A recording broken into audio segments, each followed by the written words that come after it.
Welcome, everyone, to this Rising Tide Foundation podcast, where I am very honored to be joined by an incredible researcher who really stood out, and I'm going to say something about him in a second, Fehmi Krasniqi. A few years ago, back in 2020, an associate of mine sent me a documentary saying, I have to watch this. It's about the construction of the pyramids. And in my mind, I was like, in all honesty, another one, we all go through this period of fascination by the Great Pyramids, and many of us, unfortunately, when we encounter too much of the standard narratives that explain away the pyramids as these massive feats that have stood the test of time, but were built by slave labor, arduously carving out rocks and using thousands of slaves in atrocious conditions, it takes away a lot of the impressiveness, the beauty, the grandeur of what could have what did actually make these happen. So the passion dies very early. And for those people who recognize the many fallacies of the evidence that showcase that indeed a much higher quality of thinking was at play that generated the construction of these pyramids and the civilization that built them, there's often a reactionary tendency that I think many people listening have noticed to leap into the realm of the fantastic, of aliens, of Atlantean and other pre-civilizational advanced forces that gave humans this technology either through other outer space or other dimensions or whatever. So there's a lot of extremism in the attempt to explain something which is really in the common heritage of all humankind. And so when I watched Fehmi, your presentation on the Great Pyramid K 2019, I was so impressed by the fact that you did not only did you recognize the fallacies of the standard accepted academic models of slave labor, brute force, but at the same time, as you did so, you also presented the most impressive, holistic exposition going through material science, astronomy, anthropology, and much more that accounted for a rational, logical basis upon which this great civilization, which is so much more than people realize, global, in fact, as you point out in your incredible documentary, is actually there's been a loss of our common heritage because we have not been able to just simply appreciate that. So I was hoping before we get into the substance of your wonderful research, which also involved synthesizing many potent research that occurred over many decades by great thinkers who were in many cases isolated or slandered, but you were able to bring much together to create a very wonderful composition. What was it, for my first question, that put you on this path to begin with? Yes, well, I have to say that this is not something that you wake up at the morning, and you tell, I want to make a pyramid movie, and so you start to make this movie. So it's not so that it starts. This is so it's not a journey that you start so simple, So it's we are here in another dimension, right? We are here in a dimension more than a human dimension, So this story starts since I was a little boy, right? Since I was a little boy, it's just like a theory, a butterfly effect, butterfly effect theory, that a simple butterfly in Brazil can make an trumpet, in Europe, for example. So there are things very, very much more depth than a sample researcher. All right. When I was a little boy, a young boy, I had 7 years. You know, I'll tell you just an example of my life. We was playing in our Carter, you know, and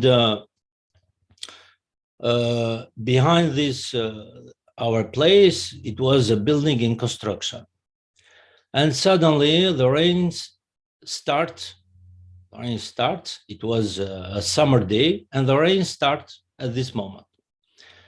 And at this moment, in this site construction, it was behind our place where we are playing. It was a construction site. We see the workers running very quickly. We see their chef. It was very hungry. He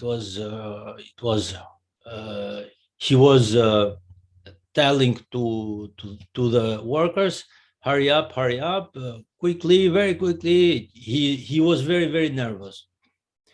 It was very impressive for us. We are child. We stopped to play. We was looking them. What's happened? And they start to carry up bags, some gray bags in paper, you know, and to start to move all these carry bags, all these bags, gray bags, to move them, to protect them from the rain. All right. We was surprised what's happened. And this story go on. They finished to move some bags, you know. The story it's finished. We continue to play after the rain, and some days after, all right, we come to this site. The workers was not there. The site was not surveyed, and we come to look, to explore, just like a little boy. And then I'm approached to this bag, to this gray bag. What is that? And I saw it is a kind of powder, you know, all right, a gray powder. And I touched this. It was just dust, all right, a powder dust, gray, all right. And some meters away, I see a bag, and I saw that this bag, it was very, very hard. You know, inside this bag, the powder is transformed in a stone, all right? And more later, it was very impressive for me, this episode, you know, and I understand then this powder, when it's wet by rain, it becomes, logically, it becomes very hard. I understand that this powder is cement. It is cement, you know? So this episode, it was memorized in my mind, 7, 8 years old.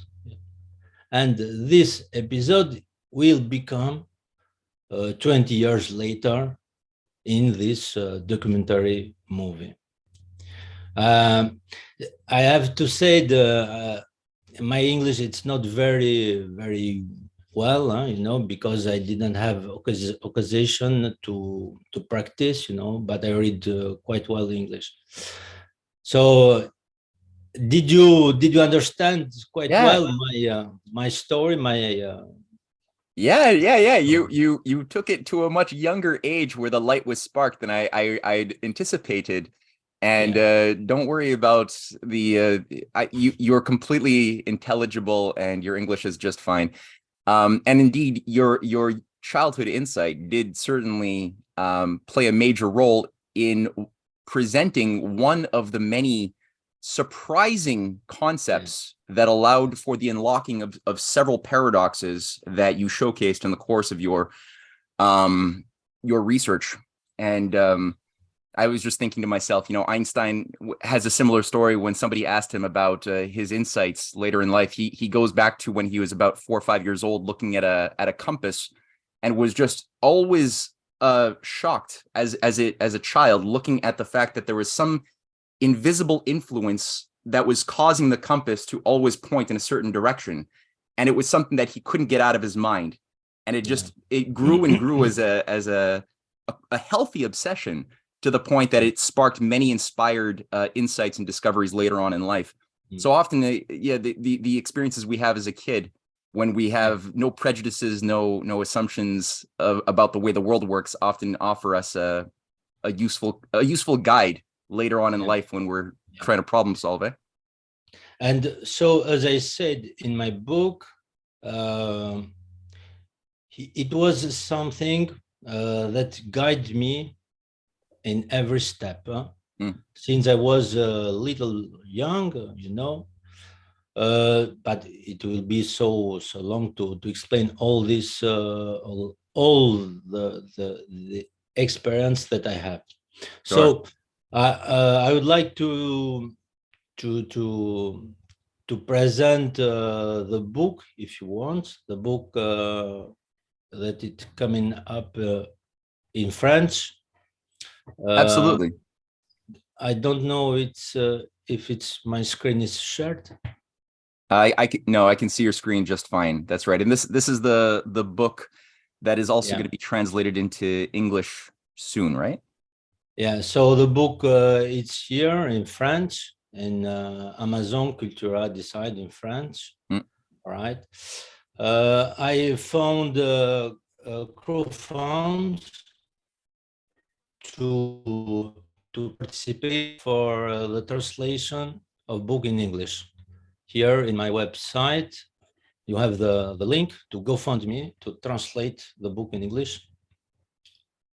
All right, just as I made for the movie in English. All right. Great. Yeah, and that link will be, all of the links will be available in the description box under this video. Very well.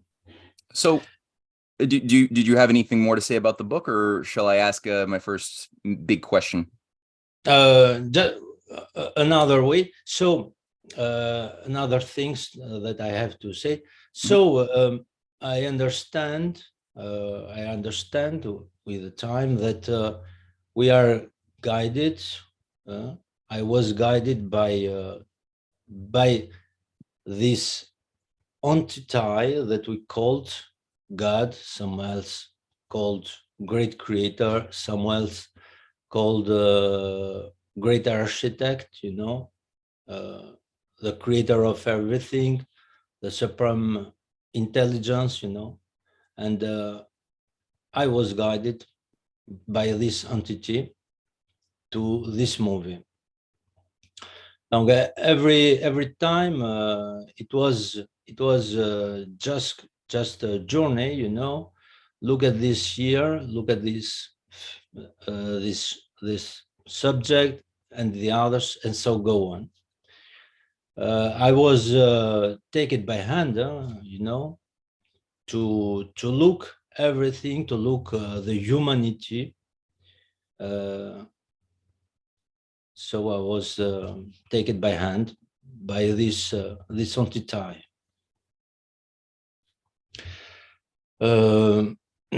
And then I arrived in France.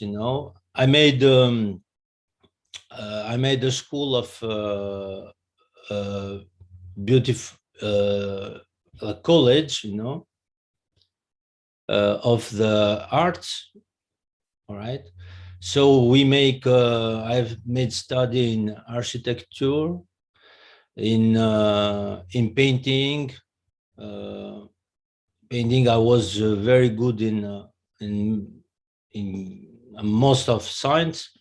I know well mathematics. I was good in geometry, little more in physics.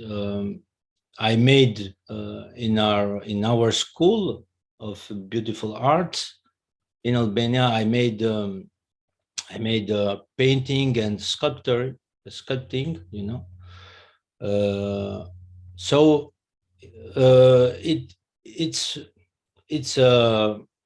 it's a path that it's a destiny that I take. I had to take this path. Hmm. So in the book, I tell very in more depth and detail this part of starting of this movie, of this book, of this story, and one of the moments that it was just like a catalyst. It was when someone and friends tell me about a movie, the elevation of pyramid. And when I saw this movie, there was many subject about metric system, but this movie, it was not. It has many points that I didn't agree with this movie, but it was just he had pushed me to start seriously my documentary. I don't know if you have seen this movie. No, I haven't. But I'm just what you said about your artistic architectural background, I found, just as a side note, also surprising, but not surprising at the same time. And I was curious before I begin to lunge into some deeper questions. Do you find that your aesthetical sensibilities that you carved out, your sense of beauty, your sense of rigor, which you get with design, with architecture, do you think that this gave you an edge to work with the logical material in the more scientific archaeological domain later on in life, that allowed you to find symmetries or holistic compositions that piece together things that seem to be very different? Do you think that your artistic training helped you, or do you think that that's a separate issue that didn't really connect to your later research?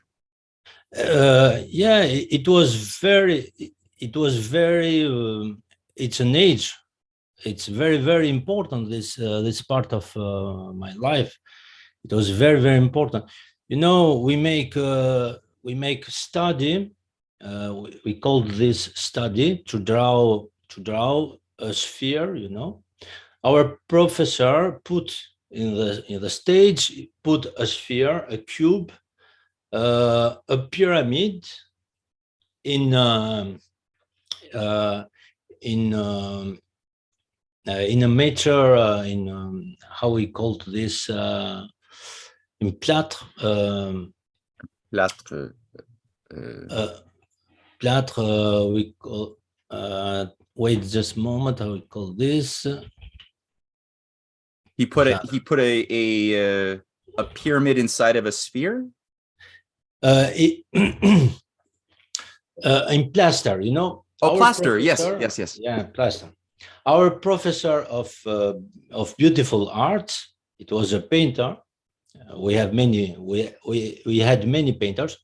It put in the stage to draw, to draw a sphere in plaster, a cube, a pyramid, and we have to draw this very realistic, with the shadow, with the light, with all the detail, with the good proportion, right? Good dimension.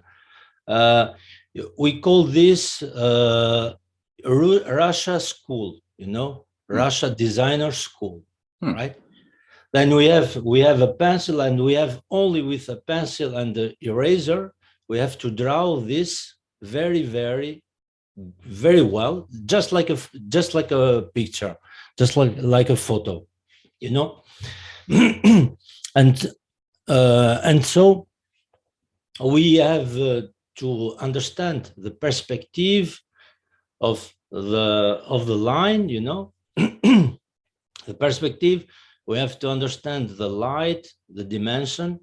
And every time I was impressed, because we made this very, very, very for a good time. And I was impressed by the pyramid, you know, because it was a shape that it is a shape in 3D dimension that we didn't find nowhere in the earth, right? You can find all other objects in this world, the sphere, the cube, tetrahedron, all kind of cylinder, you know. You can find all this, but you cannot find an object formed naturally, an object like a pyramid formed naturally. You Right, cannot find with a base as a square and the four yes, sides moving up towards yeah, an apex. Right, that's true. yeah, Hmm. yeah. You cannot find. It's the only shape on 3 dimensions that you cannot find nowhere in the earth. All right. Hmm. All the other shape you can find. You can find naturally shaped, Right, but with crystal growth and other formations. yes, crystal Yeah, growth. Yeah, the atoms and molecules form in a sort of geometric way that we find with the platonic solids. You're right. I never thought about that. That's a good point. The only one that you cannot find is the pyramid. Hmm. So unconsciously, I found this shape in 3 dimensions, the pyramid. I found impressive, and so this part of my background, the school, it was very, very important. It was very important. We made aussi sculpting, and the sculpting we made one time for 3 or 4 hours per month, all right? And it was very dislike. I don't like this the hours that I have to tape. I have to sculpt with a chisel, all right, and a hammer. In a stone, Limestone. Yes, and limestone. Yeah. All right. It was limestone, not granite. All right. And it was very, very. I don't like this this part. And we made We made molding. All right. We made molding in with clay, and then we put the plaster, the liquid plaster, in this mold. So we made this kind of sculpture, you know. It was very basic, but this was a good experience, very important for me. But I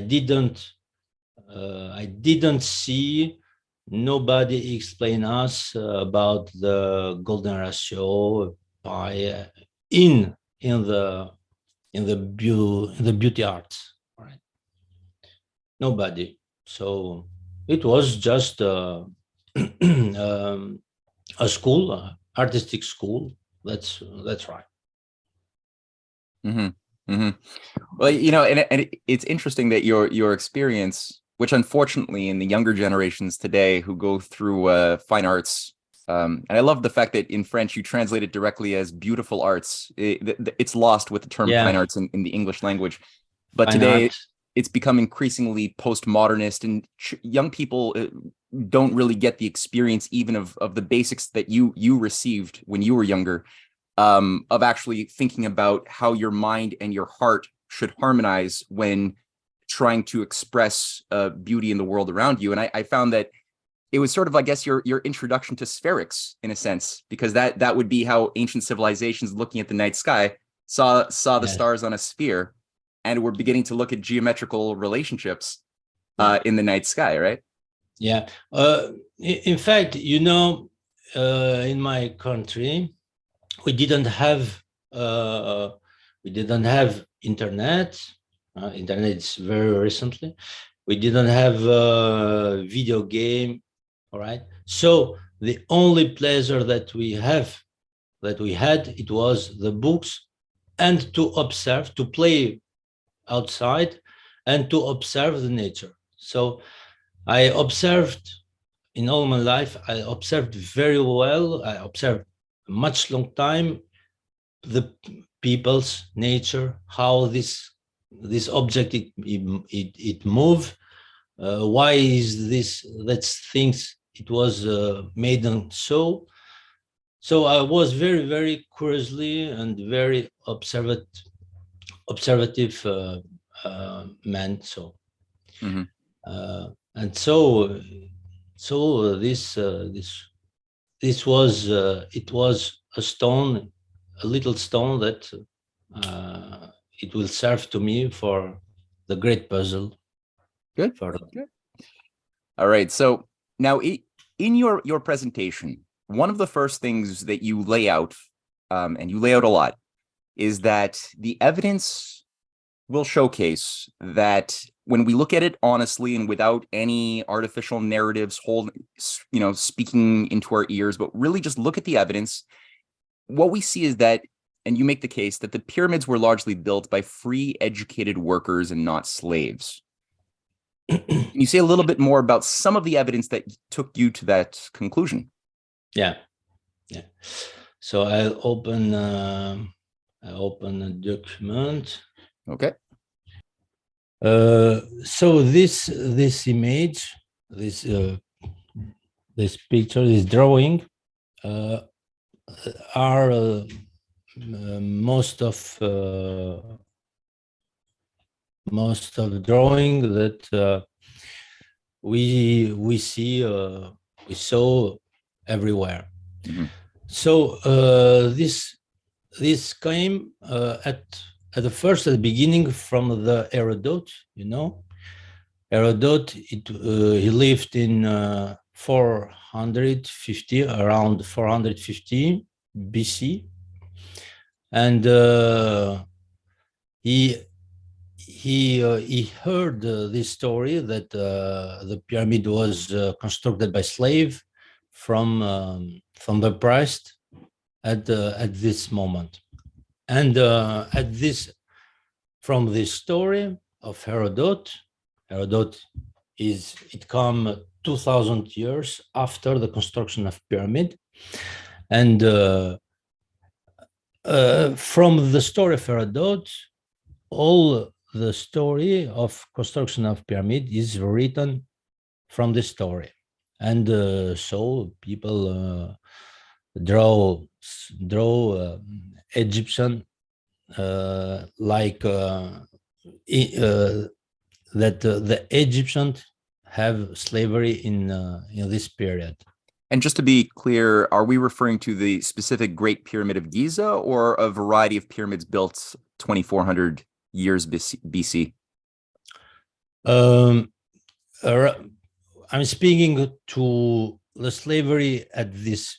Oh, yes. No, period. I meant when you're speaking of the pyramid that was being constructed, which pyramids are we think? Is it specifically the Pyramid of Giza, the Great Pyramid, or are we thinking of other pyramids or all pyramids?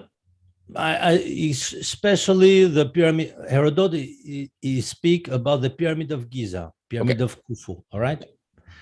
But the slavery, it's concern all the period, yes. All right? And so, because here we have the problem, and from this story of Herodot, we have after many movie. This is in the years 19, all right, till in the years 1950, all right, that the Egyptologist thinks that in Egypt, the pyramid were constructed by slaves, and in Egypt, it was slavery, you know. And in fact, this is not correct. This is false. All right, it's not correct, because the slavery didn't exist in Egypt in the period of the creation of the construction of pyramid and till very late. All right. For example, you have this picture. We have this picture. All right. And in this picture, we see some people that are sitting down, you know, they're sitting down. Some others are in stand up. Someone is writing. Someone has his hand up with something. All right. Just wait a moment, please.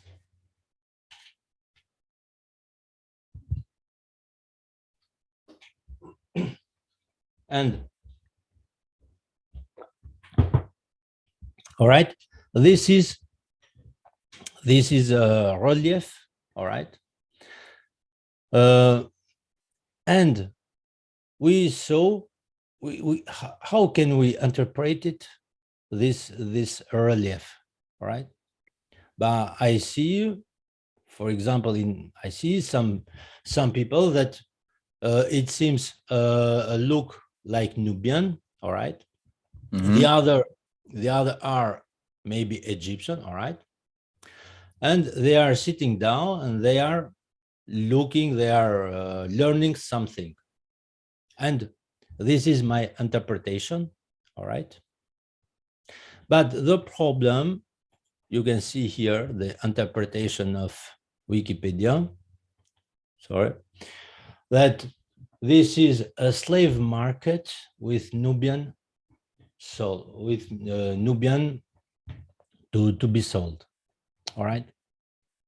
So this is a problem. You up just on. Right? Did you see?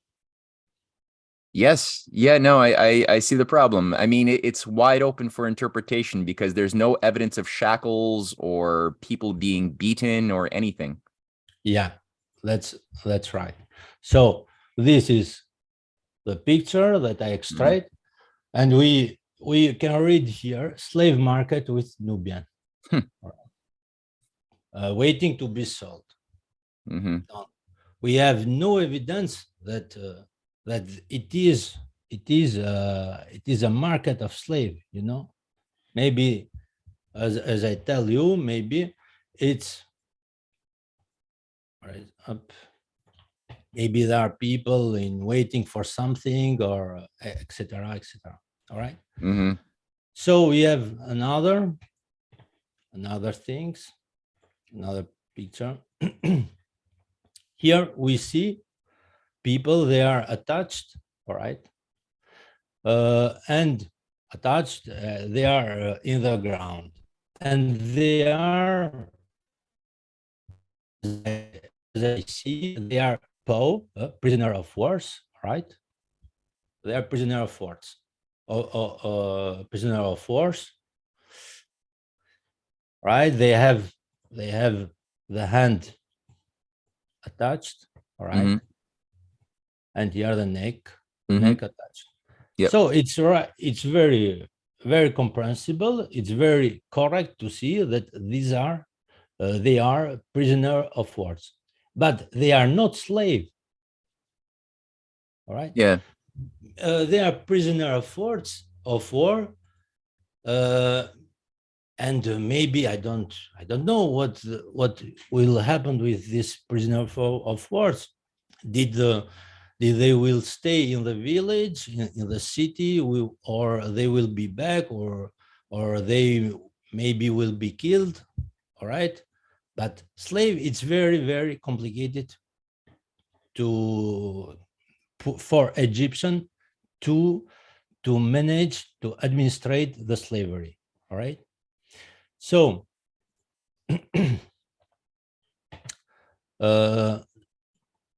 so when you have here, when you have slaves, all right, so you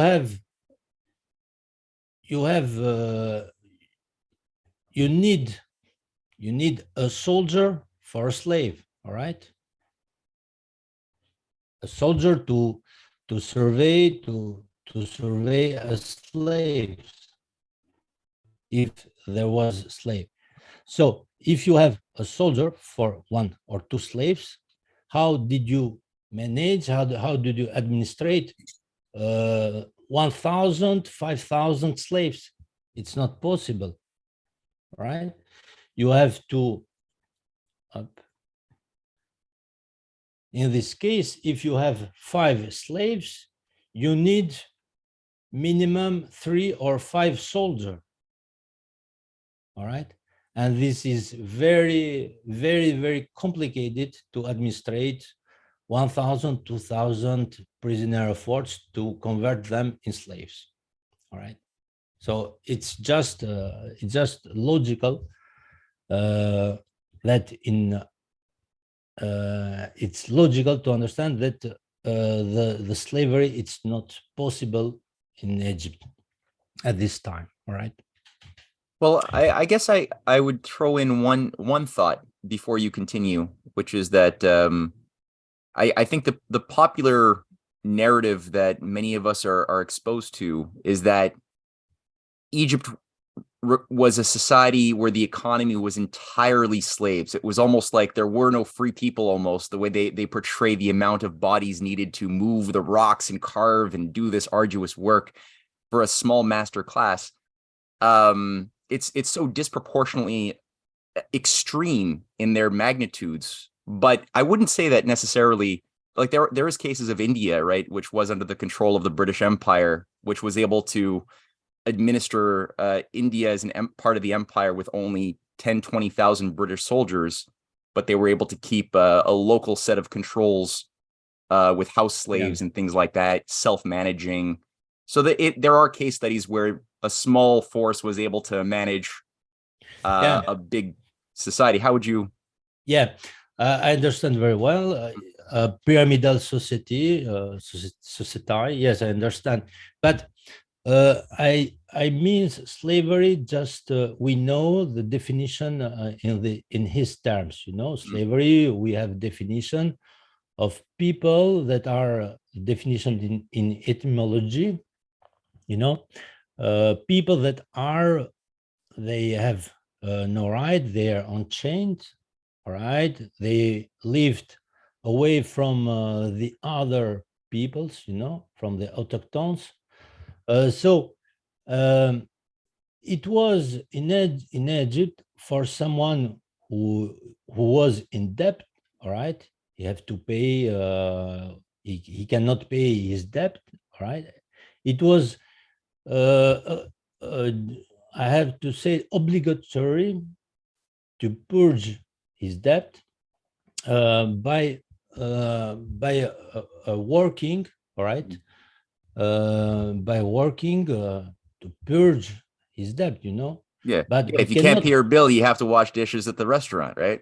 yes. Yeah. So we cannot call this slavery, all right. When someone has debt to pay, he have to work, all right, and so he purges his debt. It's logical, and this existed in Egypt. This is okay, but the slavery, as we define, the slavery like the slavery of black people, the slavery that we know, it doesn't ever exist in Egypt till Alexander, you know, till the arrivals of Roman, right, till 50 before BC, right?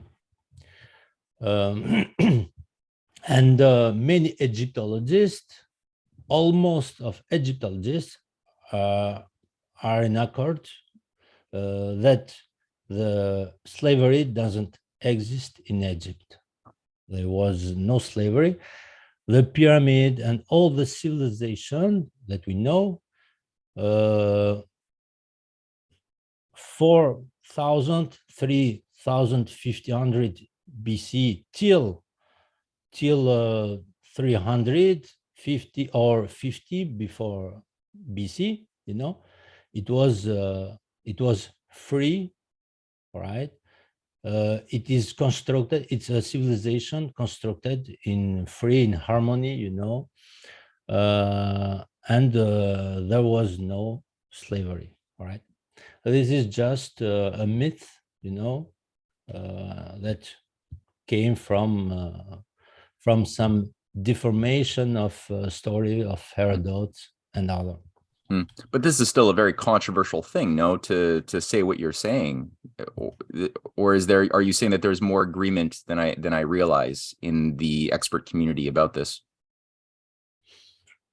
I think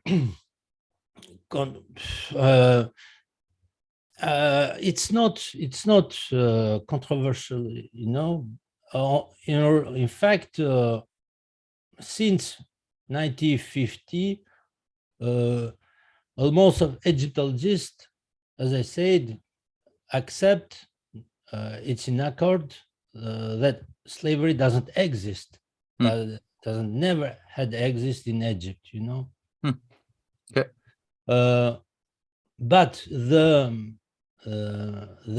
people that are not interested by history or Egyptology or other have had till some of people, you know, had in their memory the memory of slaves, you know.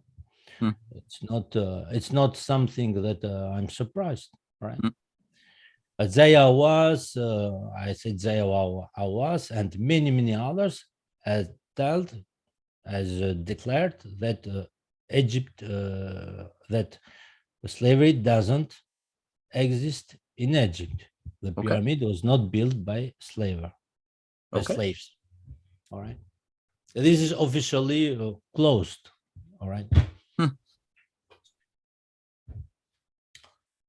So, all right, if you want, what have here?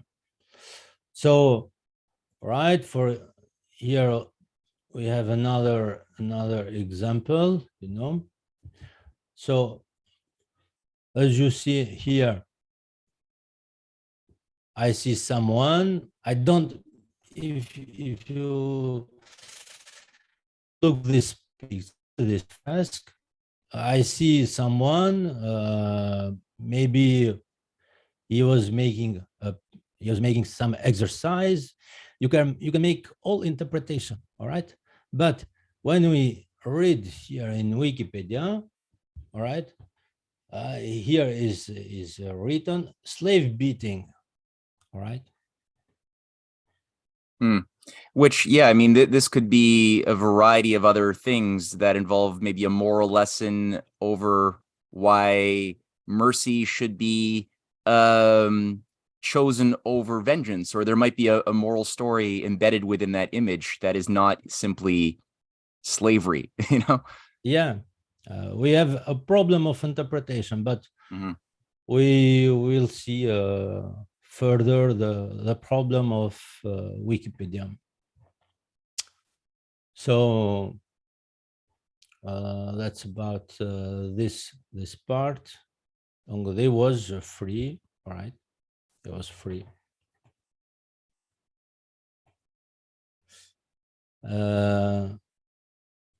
If you want, we can go to the next. Yep. Okay. Question. Yes. Thank you very much. Here, I'm just going to cut that out at a certain point. Okay. All right. There are, for the next question, there are several variables that you discuss at length in reverse engineering the greatest of the pyramids with a focus on the Pyramid of Khafre. This included a journey into astrophysics. You worked through, for the audience in your video, and I would imagine the book in greater detail, even the many constructive geometries which early architects, designers of the pyramids would have had to think about in contemplating their constructions, their choices.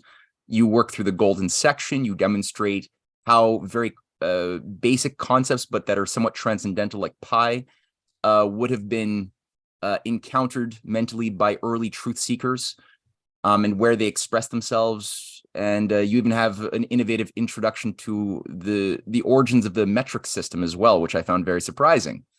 Could you say a little bit about how some of these factors influenced your thinking going into the research? Yeah. This is one of the most important part of the movie, of the documentary, of history. To be processed, I think it's the most important part of history. All right. So let me open some document. So, as I tell in the movie, donc, so at the first,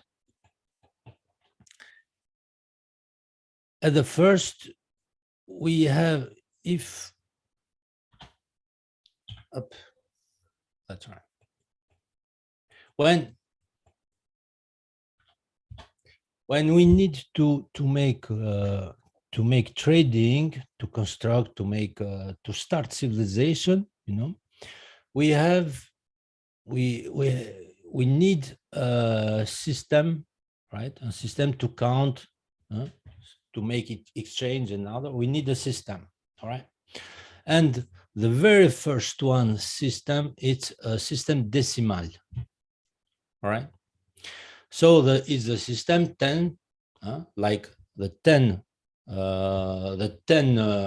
fingers, all right, plus 10, the fingers of the feet, all right, plus 10, and so we have 100. This is that we call the decimal system, all right.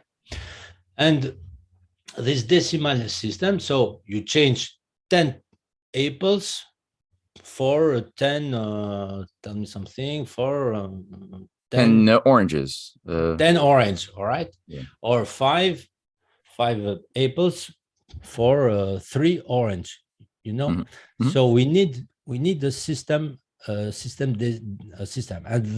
the only system that, the most perfect system that we have is the system decimal. And so the decimal system it comes from Africa, all right? So we have the Ishango bones. It comes from Congo, all right? We are here around 40 or 30,000 BC. Understand? Mm. And this is the bone of Ishango, all right? And here we have a decimal system, 10 by 10 by 10. Here down. And just to be clear, you just said 30 to 40,000 years BC in the Congo is what you just said, right? Yes. Wow. Yes. Okay. All right. Exactly. Exactly. Just let me, if you want, we can find this. All right. I believe you. I believe you. 30,000 or just let me 20,000 years ago, exactly. Around 20 to be precise. I see here we can find this information in everywhere, in the web. And so here you can look, you can look, you can read. We have 60, 48, 60. 2 times here we have this, the number 60, the sum 60. Mm-hmm. So we are here in a decimal system. All right. We are here in decimal system. And this decimal system now, we have to put this decimal system in reality, all right? And so the Egyptian, as I tell in the movie, try to find a unity, all right? Try to find a unity that we can make exchange, all right?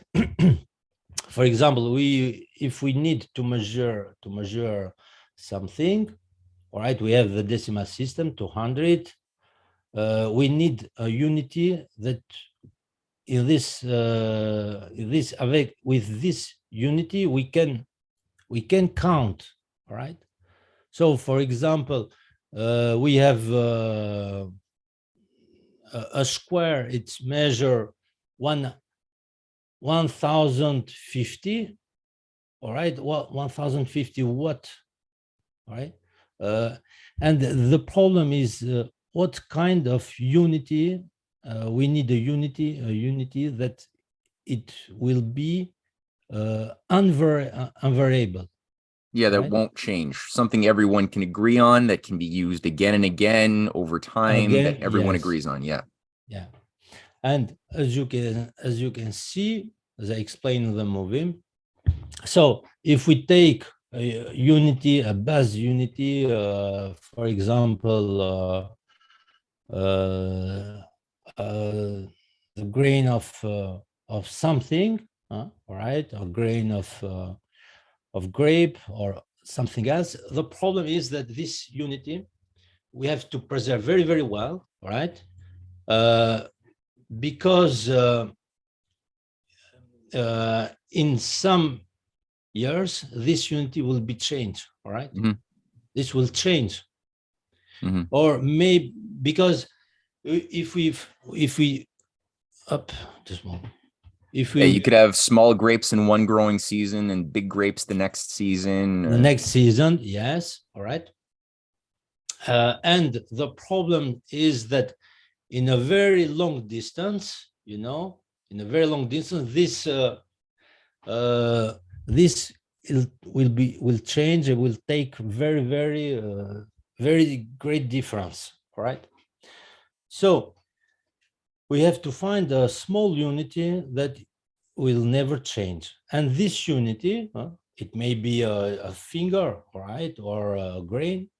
This unity will this put in the system, decimal system, all right. So we'll see, we said this grain, and then I have to multiply for 10, and then for 10, and then for 10. So we have in this base we'll create an etalon. We create a system for measurement, all right. And the problem it was what things we have to find, all right.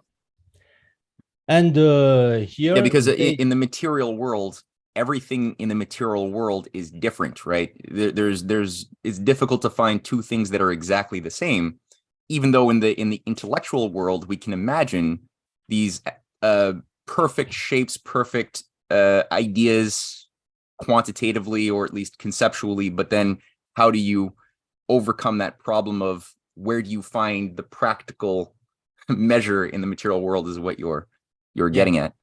yeah.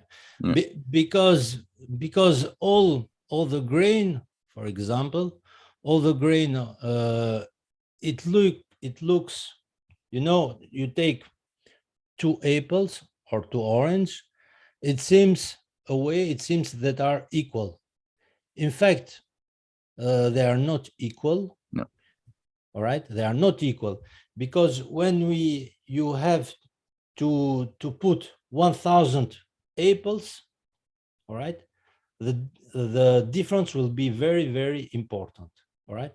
And there is nothing in this world that is equal. It is unvariable, Mm-hmm. all right. There is Yes. nothing in this world, nothing except one. All right, except one. And so we come to the metric system. To understand the metric system is it's a unit that this great creator, this great architect of this world, he put in something that you cannot find for all your life. All right. If you have a life not 100 years, but I said 5 billion years or 40 billion years, all right, in your disposition, and you said, all right, I have a very, very long life, 50 billion years in front of me. And so I start to search something, a unity and variable. And you will start to measure everything, all right? You will not find, never, all right? The probability to find a unity, something that it doesn't change anytime, is zero. You understand? I Is do. zero. So you can measure everything, flowers, tree, everything you want. You will never find. If, only if this great architect, the God will tell you. All right? When he will tell you, this change. All right? And this is what is happened in around 2080 BC. That's what's happened.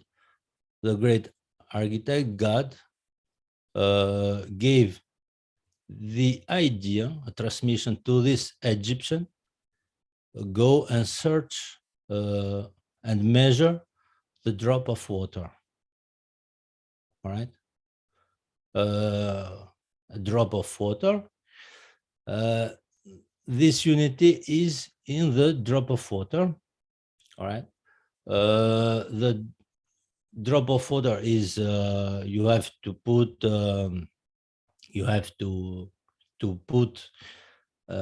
to take a drop of water and to put slowly in the ground.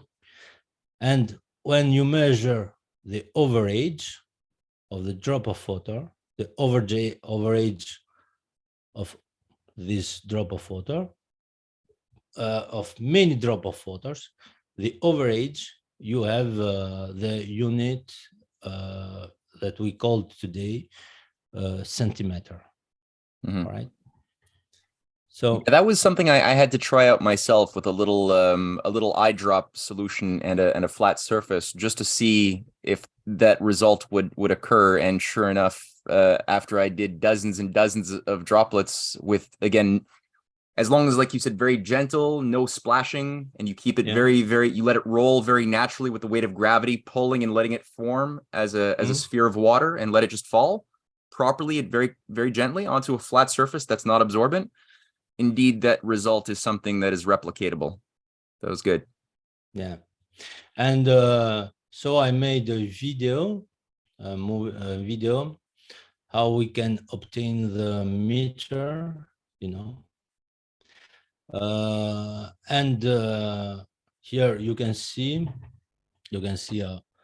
so here nine drop of water, we have 1 centimeter. Here we have 22 that made 1 centimeter. And so it's make a graph like this, for example. All right, that the overage of drop of water, all right, here you have all the drop of water, this gave us 1 centimeter. I made many of exercises like this, and I can reproduce the meter, all right, the centimeter. And when we have the centimeter, so the diameter of a drop of water, we'll put this to a decimal system, 1, 2, 3 to 10. And here we have the what we call the decimeter. All right. And when we multiply by 10, 1 decimeter, we have that we called The meter. Mm-hmm. Yeah. And what is very amusement, you know, we called in France we called le mètre, all right, but we called le mètre in France, ça veut dire the meter, all right, but we called to le mètre the same spelling, we called the master. Understand? So the master of everything, the master of civilization that we know today is the meter. All right. The greatest discovery that humanity have done is the meter. The meter based to a decimal system. And so this is a unity that cannot be changed. This is unchangeable for millions of years, and so you can construct, you can start the civilization. After this, you can make the etalon. How we spell? How we did say etalon in English? In English, just a moment. Etalon. Standard. Sorry, standard. Oh, yeah. And in the base of this system, you make the standard of weight, right? You make all the signs. So you can construct temple, you know, you can make cars, you can make airplane and other. So we have the civilization that we have today. Mm-hmm. And so the proof of the meter in Egypt, we have, for example, here in Saqqara, as I tell in the movie, all right. Here we have a guy that measure the sarcophagus in Saqqara. This sarcophagus is 1,000 millimeters. All right, 1,000 in laser. So 1,000. It's impossible for billion of years to make something 1,000 millimeters. It's impossible. All right. It's the probability to make a sarcophagus 1,000 millimeters. It's impossible. It's impossible because we have just a moment. We have, for example, another example up. Where is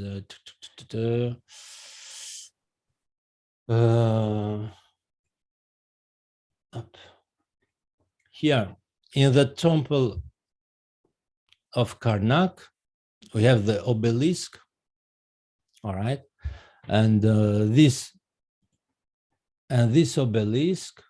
All right, here is in Egypt. You have this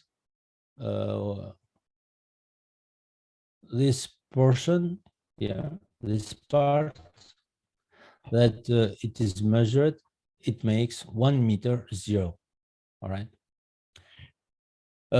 We have another measure. This is in Tiwanaku, in Peru. In Peru. All right. And the stone of Tiwanaku, they are measured. We have 1,000 here, 1,000 millimeters, 1 meter. The same stone are measured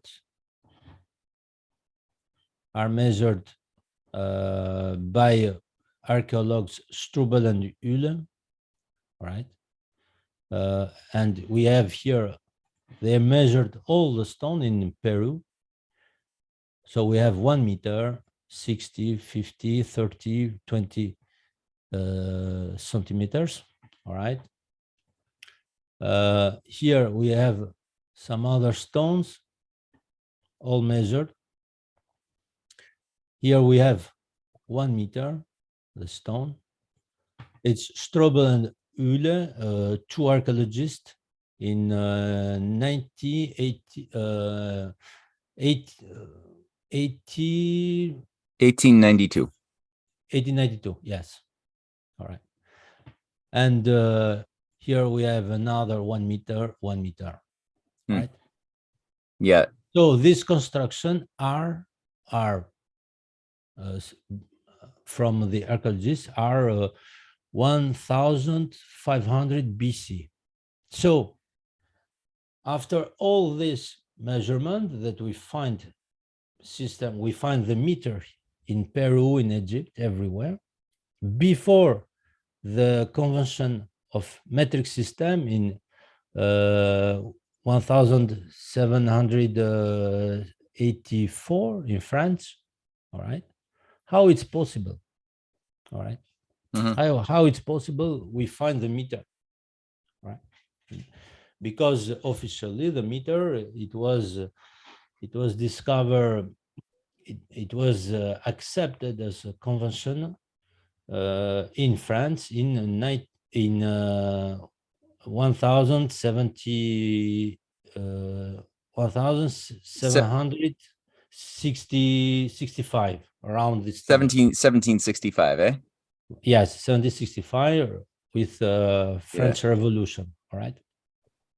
All right. Oh, probably a little bit later than that even, but yeah, that's right. Yeah. So, and I guess the common standard model assumes that it was relatively arbitrary, that it was just something people agreed upon for practical utilitarian sake, but there was no physical standard in the world that justified that length, right? Is that the common belief?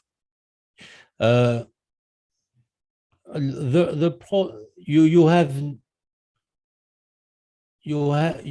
cannot, you have nothing. So the problem of the theory of the theory of the meter, the meridian divided by 40 million parts, all right?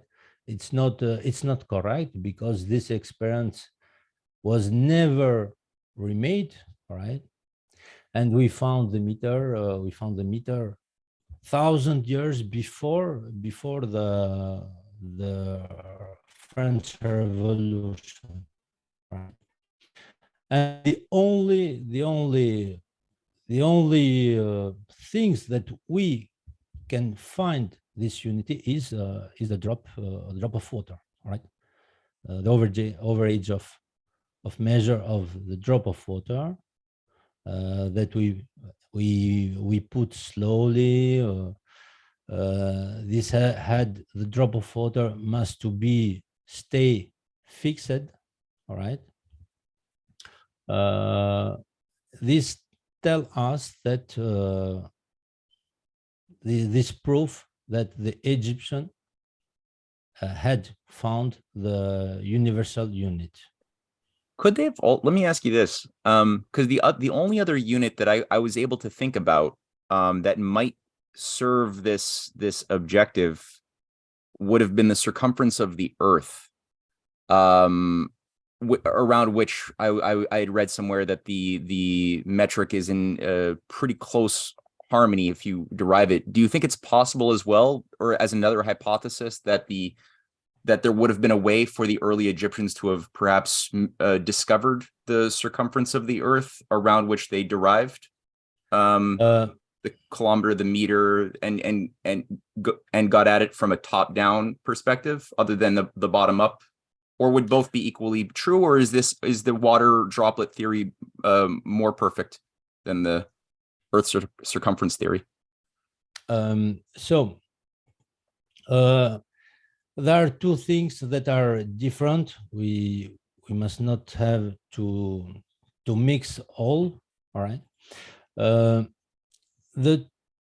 theory of the meter, all right. Just wait a moment.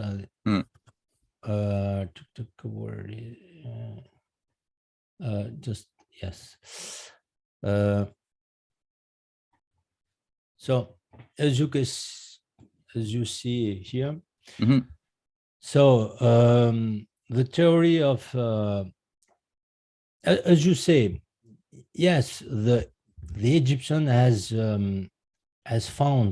understood that the Earth is a sphere, all right, and they had measure, all right, they measure the size of the Earth, all right, the circumference. They had measured this, but they do not create the universal unit from this, all right, the universal, because you cannot create a universal unit from as the theory of the meter that we know, all right. The theory of the meter that we know is that this part of meridian, one part of 4 of the meridian is measured, and this is divided by 40 million parts, and this is the definition of metric system, all right. This is not possible because the Earth is not a perfect sphere, right? The Earth is like this. A geoid, yeah. It's a geoid. That is a perfect point that I was looking for. So I think, yeah, you demonstrated the superiority of your droplet hypothesis. That being said, looking at the time, as we discussed, we've run out of time for this particular. The standard of time is also a bit of a. It creates problems for us in the world sometimes.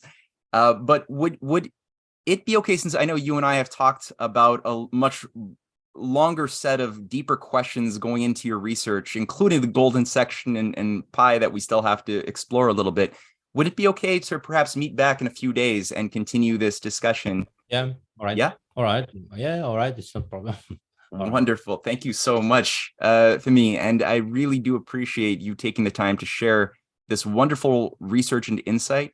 And for anybody listening online, they could go to your website or through the description box in the below this video, where there is a link to your website, your research, the video, the documentary that we've been discussing, and your book, if people speak French, or if they want to help financially with the translation project, with the GoFundMe, that will be also available. And tune in very shortly for the continuation of this discussion into the actual truth of the construction of the Great Pyramid. So, Fehmi, thank you so much. Thank you. Take care. Bye-bye.